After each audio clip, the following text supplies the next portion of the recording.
पीड़ितों की? मेरे 3 दिन से लगातार मैं 2 दिन अभी अपने क्षेत्र में रही हूँ और सुबह कानपुर देहात में भी होकर के आई हूँ। जब से मैंने याददाश्त संभाली, क्योंकि मैं भी यमुना जी किनारे की ही हूँ, जिस तरह की व्यवस्था पिछले और इस बार सरकार की तरफ से हुई है शायद कभी नहीं हुई है। किसानों को उनकी जो फसल का नुकसान हुआ उसका तत्काल सर्वे भी, जैसे पानी हटेगा सर्वे भी शुरू हो जाएगा।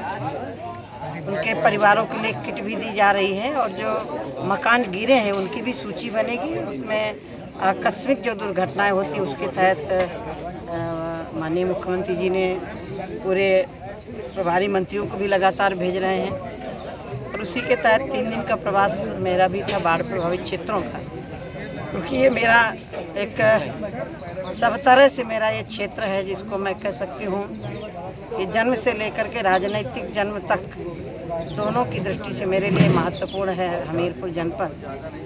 ये हमीरपुर जनपद मुझे लग रहा है सबसे ज़्यादा प्रभावित हुआ है। दीदी, यहाँ हजारों एकड़ फसल बर्बाद हुई है, जहाँ यमुना और बेतवा का पानी भर चुका है। उन किसानों के लिए किस तरीके से राहत? किसानों के लिए सरकार तत्काल उस पर कार्रवाई कर रही है। जैसे पानी हटेगा, कीचड़ हटेगा, ज़मीन का सर्वे होगा और उसके हिसाब से किसानों को मुआवजा दिया जाएगा। क्योंकि ये सरकार वैसी नहीं है कि पहले मैंने देखा, मैं विधायक थी, बाढ़ तब भी आई थी, हम लोग फ़ोन कर करके बुलाते थे, तब कहीं प्रशासन जागता था। हम अपनी तरफ से जा कर के कुछ करते थे।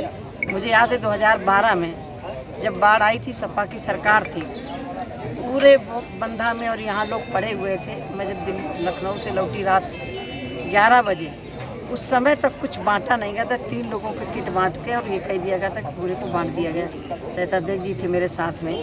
फिर जब दबाव डाला तब दूसरे दिन सारे लाभार्थियों को जो पीड़ित थे उनको दिया गया। इस बार सरकार ऐसा नहीं, सरकार ने तुरंत, और आपने देखा होगा माननीय मुख्यमंत्री जी भी लगातार गाजीपुर, बनारस, जहाँ जहाँ बाढ़ आई है, कल केशव जी प्रयागराज में थे, तो सरकार के जितने प्रतिनिधि हैं सारे बाढ़ प्रभावित क्षेत्र में घूम रहे हैं लगातार। जनता को कैसे सुविधा दी जा सके उस पर सरकार पूरी तरह, संगठन पूरी तरह लगा हुआ है। और नगर